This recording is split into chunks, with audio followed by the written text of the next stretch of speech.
Assalamualaikum warahmatullahi wabarakatuh. Alhamdulillahilladzi arsala rasulahu bil huda wa dinil haq liyuzhirahu ala dini kullihi wa kafa billahi syahida.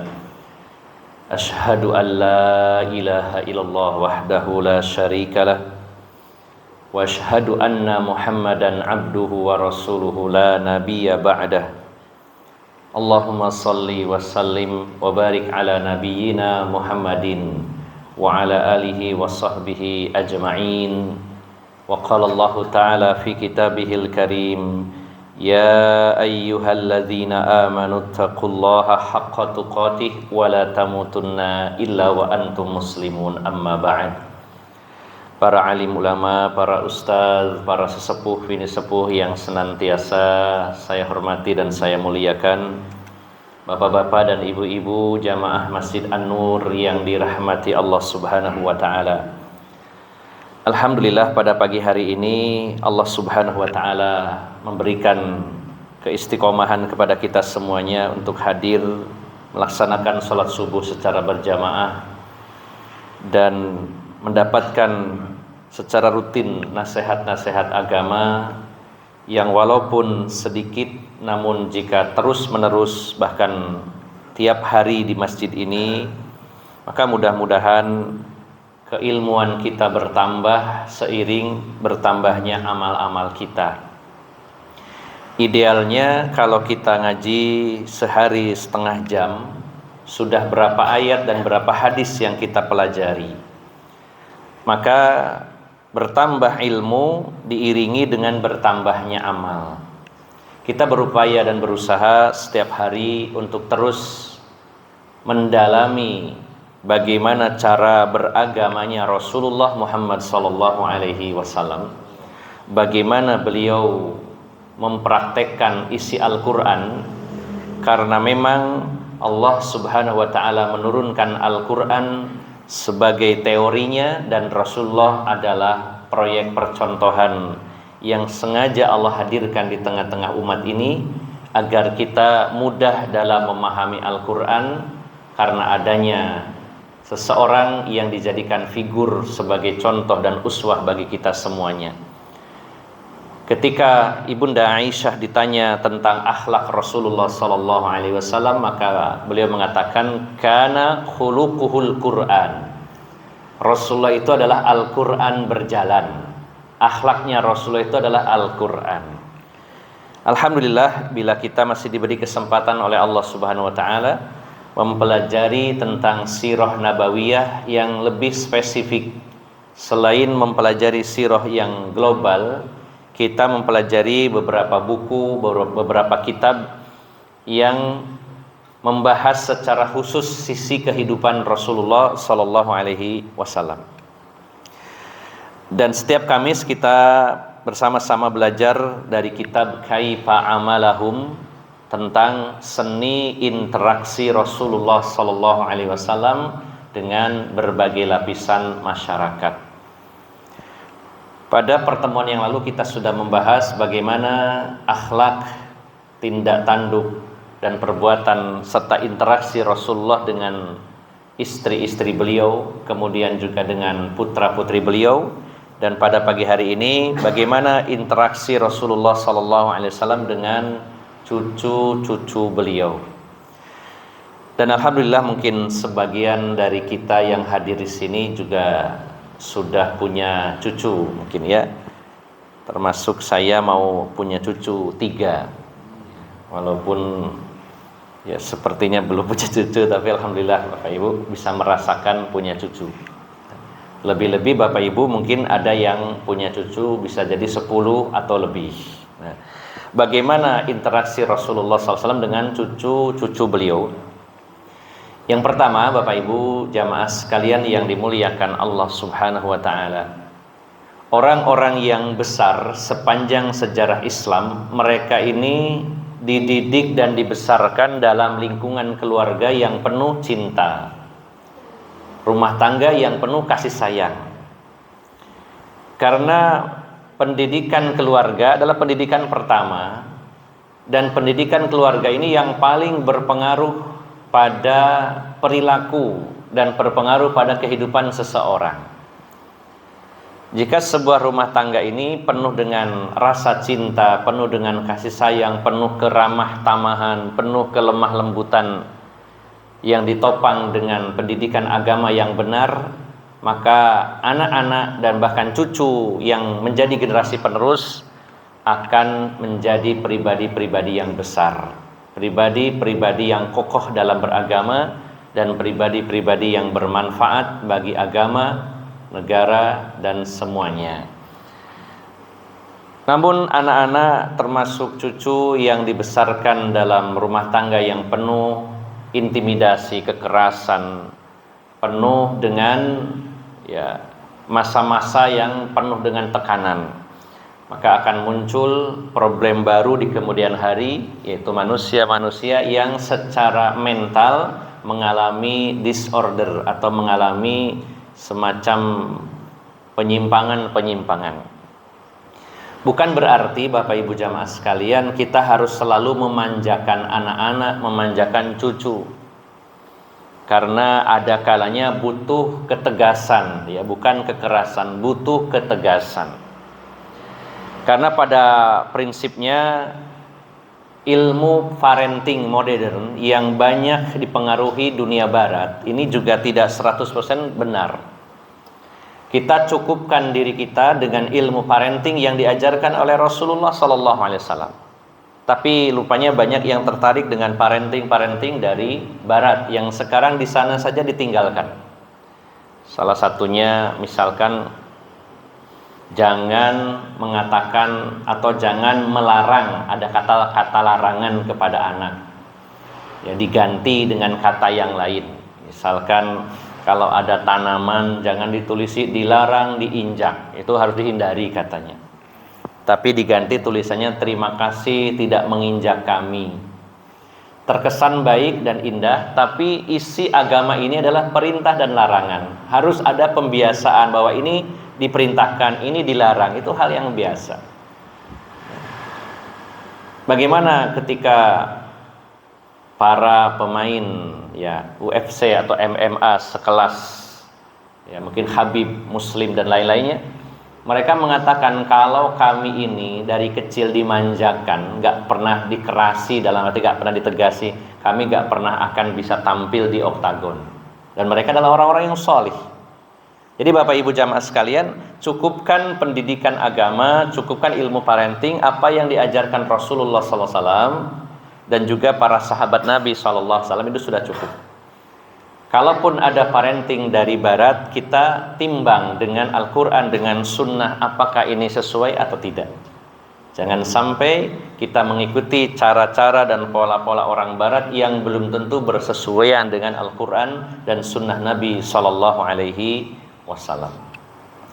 Maka tonjolkan dalam rumah tangga adalah kasih sayang, cinta dan kelemah lembutan yang dipadu juga dengan ketegasan. Ketika ada kesalahan, pelanggaran terhadap syariat, harus dijelaskan bahwa itu dilarang dan itu tidak boleh. Nah, Bapak Ibu jamaah sekalian, dan inilah yang dicontohkan Rasulullah SAW kepada putra-putri beliau dan cucu-cucu beliau. Di dalam sejarah kita mengenal putra-putri beliau berjumlah 7, begitu pula cucu Rasulullah jumlahnya ada 7. Yang pertama yaitu Hasan bin Ali bin Abi Thalib. Dan ini adalah cucu yang paling mirip secara fisik dengan Rasulullah SAW. Seseorang yang wajahnya paling mirip dengan Rasulullah SAW. Saat Rasulullah wafat, Hasan bin Ali ini masih berusia 7 tahun. Kemudian yang kedua yaitu Husain bin Ali bin Abi Thalib. Selisih hanya 1 tahun dengan kakaknya. Saat Rasulullah wafat, Husain ini berusia 6 tahun. Kemudian yang ketiga yaitu Ummu Kulsum binti Ali bin Abi Thalib. Yang keempat yaitu Zainab binti Ali bin Abi Thalib. Jadi yang 4 ini putra dari Fatimah yang menikah dengan Ali bin Abi Thalib. Kemudian yang kelima yaitu Abdullah bin Utsman bin Affan. Nah, salah satu putri Rasulullah, sebenarnya 2, cuman ganti dia. Sahabat Utsman menikahi 2 putri Rasulullah, tapi tidak langsung ya, karena tidak boleh poligami dengan wanita yang bersaudari atau seorang wanita dengan bibinya. Allah nyatakan wa an tajma'a bainal ukhtaini illa ma qad salaf. Diharamkan menggabungkan 2 wanita yang bersaudari untuk dijadikan istri, kecuali di masa lampau sebelum diutusnya Rasulullah SAW boleh seorang laki-laki misalkan 2 istri, 3 istri, 4 istri yang bersaudari. Tapi ketika Rasulullah diutus, walaupun dibolehkan menikah lebih dari 1, tapi jangan bersaudari atau seorang wanita dengan bibinya. Sahabat Utsman ini pernah menikahi 2 putri Rasulullah, yaitu yang bernama Ruqayyah dan Ummu Kulsum. Setelah meninggal yang satunya meninggal dengan saudarinya. Salah satu putra sahabat Utsman bin Affan yang juga sekaligus cucunya Rasulullah SAW adalah Abdullah bin Utsman bin Affan. Kemudian yang keenam yaitu Umamah bintu Al-As. Ya. Jadi putri Zainab, putrinya Zainab, putri Rasulullah SAW. Dan yang terakhir saudaranya dari Umamah yaitu Ali bin Al-As. Jadi ada 7 cucu Rasulullah sallallahu alaihi wasallam. Bagaimana interaksi beliau, bagaimana akhlak beliau dan apa yang beliau lakukan kepada cucu-cucu beliau? Yang pertama, Bapak Ibu jamaah sekalian, ada salah satu sunnah Nabi yang banyak ditinggalkan oleh umat Islam, yaitu sunnah untuk mentahnik, ya istilahnya tahnik. Ketika ada bayi yang lahir, sebagaimana dalam hadis yang diriwayatkan Ibunda Aisyah radhiyallahu anha. Ketika ada seorang bayi yang lahir dihadapkan kepada Rasulullah SAW, maka Rasulullah mengambil kurma. Beliau memakan kurma, mengunyah kurma itu. Kemudian, setelah dikunyah, setelah lembut, cairan yang ada di mulut beliau dioleskan di bibirnya bayi itu. Ini namanya tahnik, istilahnya dalam Islam. Dan ini setelah diteliti oleh sains pada hari ini memang sangat bermanfaat bagi bayi yang baru lahir. Sebagian orang mungkin tidak tahu sehingga tidak mengamalkan. Sebagian ada yang tahu tapi merasa kurang nyaman. Mosok mbae ngunyah kurma campur nun sewu air ludah, air liur terus dikasihkan bayinya. Ya Bapak Ibu jamaah sekalian, ya sebelum tahnik tentunya Rasulullah adalah orang yang sangat menjaga kebersihan mulut beliau ya. Rasulullah itu sangat sering sekali bersiwak. Bahkan beliau sampai bersabda dalam sebuah hadis, laula an asyqa ala ummati la amartuhum bis-siwaki 'inda kulli wudu'in. Kalau saja tidak memberatkan umatku, saya akan perintahkan mereka bersiwak setiap wudu.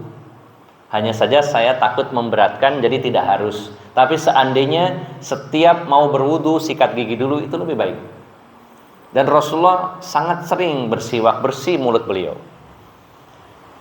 Sehingga ketika melakukan tahnik, yang ada di situ adalah air ludah, air liur dengan kurma. Dioleskan di bibir bayi yang baru lahir. Ini sangat bermanfaat untuk kesehatan bayi tersebut. Kita harus yakin apa yang disabdakan Rasulullah SAW, apalagi jika pengetahuan modern mengatakan bahwa hal tersebut adalah hal yang positif, karena kurma sudah tercampur dengan enzim-enzim yang ada di mulut seseorang yang dewasa. Nah, biasanya ini dilakukan oleh Rasulullah untuk cucu-cucu beliau, bahkan dengan anak-anak yang lainnya, termasuk di dalamnya itu Umamah bintu Al-As. Ketika lahir maka ditahnik oleh Rasulullah Sallallahu Alaihi Wasallam. Jadi nanti kalau bapak dan ibu punya cucu, kita melakukan sunnah Nabi Sallallahu Alaihi Wasallam, dan insya Allah jamin tidak akan ada masalah, karena saya sudah berkali-kali mencoba, tidak ada masalah, tidak ada ceritanya ditahnik terus bayinya mencret gitu, diare, aman insya Allah. Yang penting mulut kitanya juga dijaga kebersihannya. Diusahakan jangan mentahnik habis makan pete, kasihan bayinya gitu. Campur antara rasa kurma dan pete gitu ya.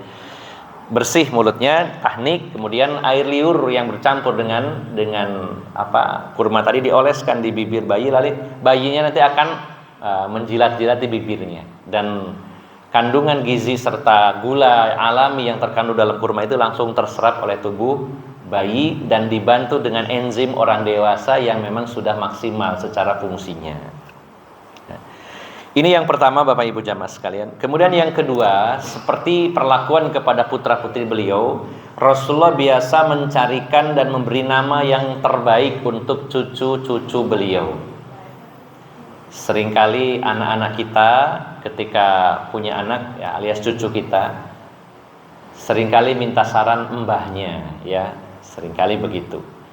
Ke kakeknya, ke neneknya, terutama kakeknya. Siapkan dan carikan nama yang terbaik untuk cucunya kalau memang orang tuanya yang meminta kepada kita, atau kita sebagai kakeknya memberikan saran, aku pengen putuku tak kasih jeneng ini.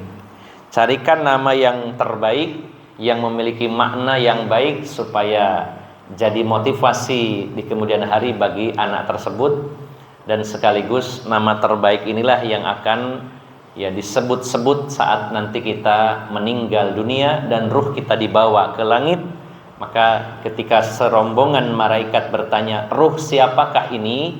Maka akan dijawab oleh malaikat pembawa ruh kita dengan nama-nama yang terbaik yang pernah kita miliki. Maka disunnahkan memang nama ini jangan asal-asalan, tapi harus benar-benar nama yang bagus menurut pandangan Islam. Dan tidak harus berbahasa Arab. Kalau mau bahasa Jawa atau bahasa yang lain, asal maknanya bagus. Nah, tentu diutamakan jika nama-nama itu adalah nama-nama yang diambil dari nama-nama Allah yang ditambahkan di depannya Abdun, Abdullah, Abdurrahman, Abdurrahim, dan seterusnya. Selanjutnya Bapak Ibu jamaah sekalian, Rasulullah SAW itu sangat senang sekali menggendong cucu beliau, terutama Hasan dan Husain ini. Dan suatu ketika Rasulullah menggendong Hasan bin Ali di pangkuan beliau. Lalu Hasan bin Ali ini tiba-tiba pipis, atau Hasan ini pipis di pangkuan Rasulullah SAW. Dalam kesempatan yang lain bahkan Rasulullah pernah tiduran, rebahan, kemudian cucunya dua-duanya itu ya, tiduran di atas dada dan perut Rasulullah SAW. Kemudian cucu beliau pipis. Dan beliau mengatakan, karena waktu itu Hasan bin Ali bin Abi Thalib belum makan yang lain-lain selain minum susu ASI, maka Rasulullah memerintahkan, jika air kencing bayi perempuan maka cucilah ya. Sedangkan kalau air kencing anak laki-laki yang belum ya makan makanan, hanya minum susu dari ibunya, maka cukup dipercik saja. Ini sebagaimana dalam bab tentang fikih kita mempelajari cara bersuci, cara membersihkan najis. Apakah ini sebuah diskriminasi? Kalau bayi perempuan kok dicuci, kalau bayi laki-laki enggak. Nah, ternyata Bapak Ibu jamaah sekalian, sains pun membuktikan bahwa kandungan air kencingnya udah berbeda jenisnya. Itu yang pertama. Yang kedua, biasanya, walaupun tidak selalu, biasanya orang tua, terutama ayah atau kakek, itu sangat senang sekali menggendong cucu laki-laki. Sehingga ada keringanan di sana, karena lebih sering digendong, lebih berisiko dipipisin. Sehingga kesulitan kalau selalu dicuci, maka cukup dipercik. Jadi walaupun bajunya basah dengan air kencing anak laki-laki itu, lalu dipercik saja, tidak usah dicuci bajunya, diperciki air, sudah suci. Ini khusus bagi bayi yang belum makan. Kalau bayinya sudah makan bubur, makan pisang dan lain-lain, tetap hukumnya harus dicuci. Ini yang dilakukan Rasulullah. Kemudian, nah ini yang agak perlu pendalaman Bapak Ibu jamaah sekalian. Rasulullah SAW itu membiasakan diri membawa cucu beliau ke masjid, terutama Hasan dan Husain. Ini memang permasalahan yang cukup rumit, artinya ada perbedaan-perbedaan di sini bagaimana hukumnya membawa anak kecil ke masjid. Saya pernah melihat salah satu masjid itu ditulis ada pengumuman di depan, dilarang membawa anak kecil. Saya pernah lihat di salah satu masjid. Ditulisi anak di bawah 7 tahun dilarang masuk masjid. Di situ ada fatwa ulama namanya ini gitu. Nah, Bapak Ibu jamaah sekalian, pada dasarnya ketika orang yang berpendapat tidak boleh membawa anak kecil ke masjid, mungkin tujuannya memang supaya tertib, supaya sholatnya tidak terganggu. Tapi Bapak Ibu jamaah sekalian, bukankah masjid ini perlu dimakmurkan oleh generasi seterusnya? Kalau tidak membiasakan dari kecil, anak-anak kita jauh dari masjid. Berapa banyak ya orang-orang yang tidak mau ke masjid karena masa kecilnya kalau ke masjid itu diusir, diobrak-obrak sama jamaah yang sudah dewasa. Bahkan ada di antara mereka yang dijewer, dipukul, trauma sudah.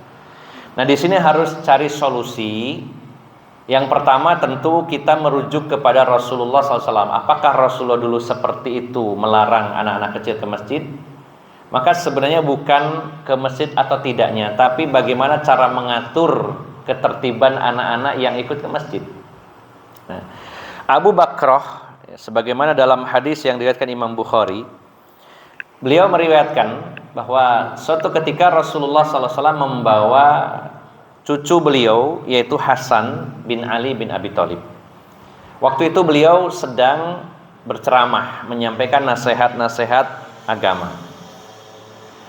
Nah, Hasan bin Ali duduk, ya, Rasulullah di mimbar sedang ceramah, cucunya ada di sampingnya. Nah, kemudian Hasan ini bolak-balik, namanya anak kecil, masih balita waktu itu ya. Lari kepada Rasulullah, lari lagi ke jamaah, lari ke Rasulullah, bolak-balik begitu.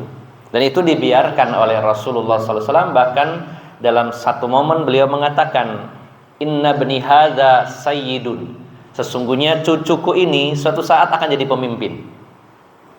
Cucuku ini suatu saat nanti akan jadi pemimpin, dan dengan sebab dia bersatulah kaum muslimin, bersatulah dua kubu yang berseteru.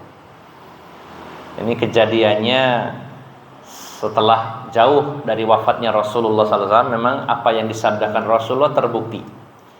Ketika terjadi ya silang sengketa, bahkan perang saudara antara kubu Ali bin Abi Thalib dan Muawiyah, gubernur Syam waktu itu, sampai terjadi perang besar, yaitu dalam peristiwa perang Siffin. Dua kubu ini tidak bisa akur.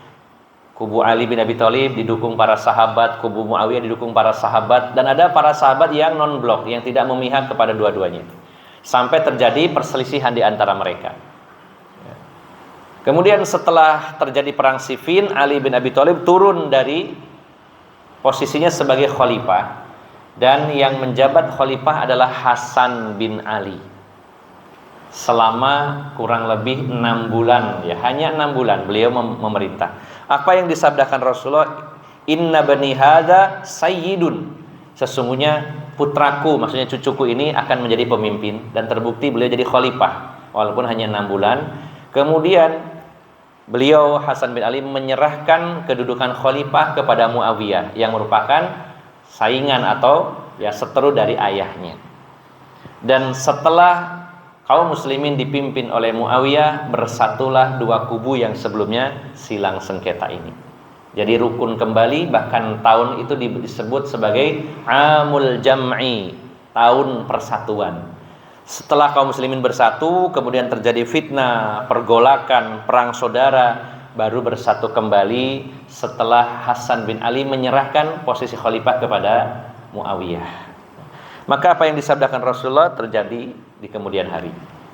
Nah, Bapak Ibu jamaah sekalian yang dimuliakan Allah Subhanahu wa taala, dari riwayat ini kita bisa mengambil satu gambaran bahwa dulu Rasul itu membawa cucu beliau yang masih balita, bahkan bermain-main di masjid.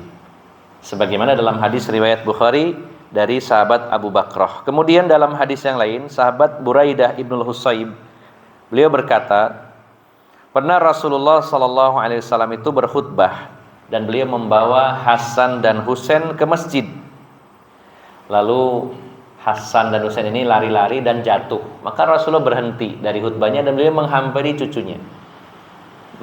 Khutbahnya jeda dulu, kemudian cucunya yang jatuh itu beliau gendong, ya. Dan beliau menyampaikan sebuah ayat waktu itu, innama amwalukum wa auladukum fitnah. Sesungguhnya kekayaan atau harta dan anak-anakmu adalah ujian bagi kamu.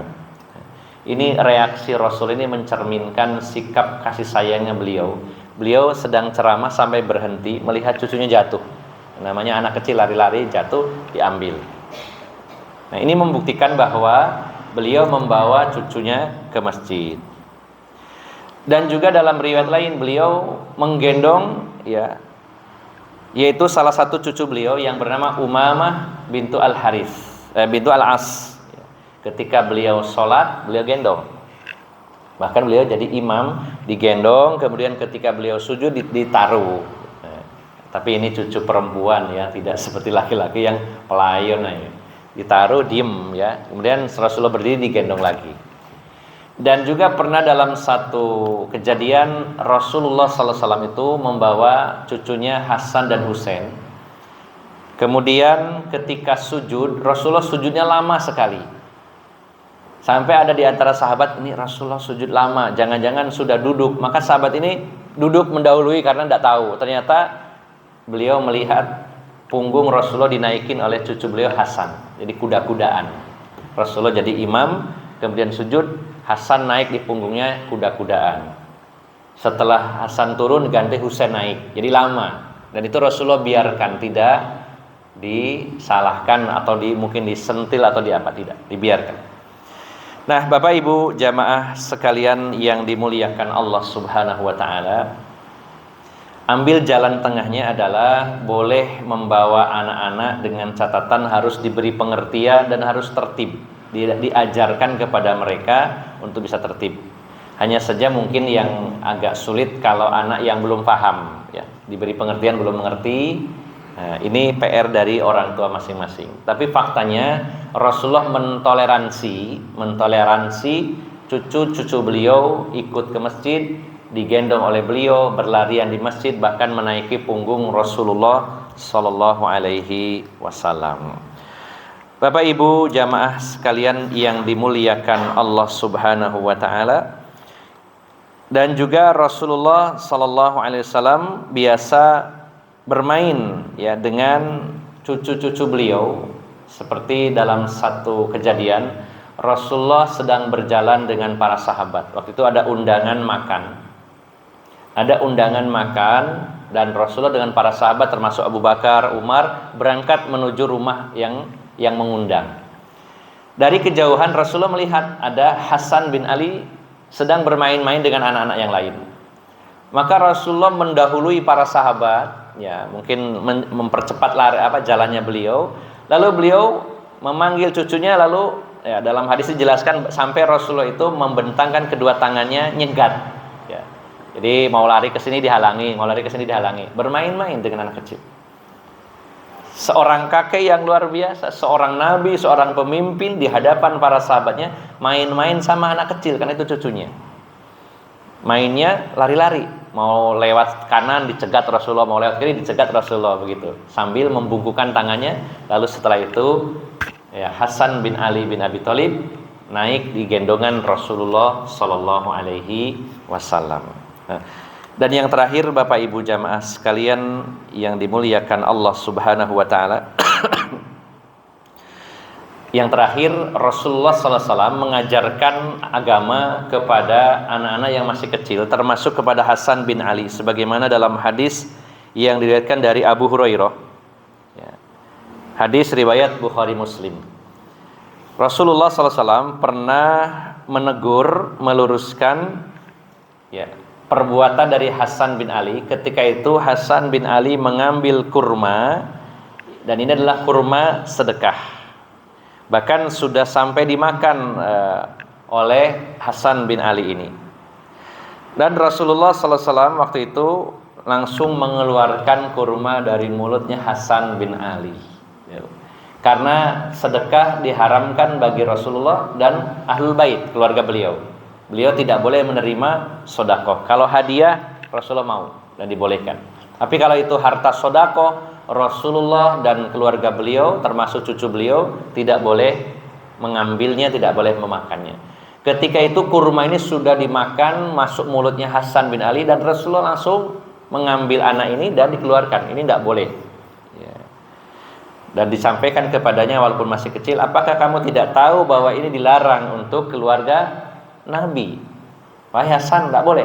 Keluarkan itu dari mulutmu. Dikeluarkan oleh tangannya Rasulullah Sallallahu Alaihi Wasallam. Kalau masalah hal yang dilarang tidak ada toleransi. Tidak ada rasa kasihan sudah dimakan di mulutnya, biarkan saja, tidak. Ya, untuk menjaga ya agar anak keturunan kita tidak memakan harta yang haram, harus tegas dalam masalah ini, tidak boleh main-main. Sampai kurma yang sudah ada di mulut Hasan bin Ali dikeluarkan oleh Rasulullah Sallallahu Alaihi Wasallam dan diberi penjelasan bahwa itu tidak boleh. Nah, dan yang terakhir tentunya Rasulullah terbiasa mendoakan cucu-cucu beliau, ya. Dan ini sebagaimana yang diriwayatkan dalam hadis yang diriwayatkan dari Usamah bin Zaid, hadis riwayat Bukhari, di mana Rasulullah Sallallahu Alaihi Wasallam meminta kepada Allah agar memberikan rahmat kasih sayang kepada cucu-cucu beliau. Inilah beberapa poin atau beberapa kejadian yang terrecord oleh sebagian sahabat Nabi Sallallahu Alaihi Wasallam tentang interaksi dan perbuatan Rasulullah kepada cucu-cucu beliau, yang jika disimpulkan kita mengambil pelajaran darinya bahwa Rasulullah itu orang yang penuh kasih sayang, terutama termasuk kepada putra-putri dan juga cucu beliau. Demikian Bapak Ibu jamaah sekalian, semoga kita diberi kemampuan untuk senantiasa meneladani Rasulullah Sallallahu Alaihi Wasallam. InsyaAllah pada pertemuan berikutnya bagaimana interaksi Rasulullah dengan kerabat beliau, dengan famili atau keluarga besar Rasulullah Muhammad Sallallahu Alaihi Wasallam. Semoga bermanfaat. Mohon maaf atas segala kekurangan. Billahi taufiq wal hidayah. Wassalamualaikum warahmatullahi wabarakatuh.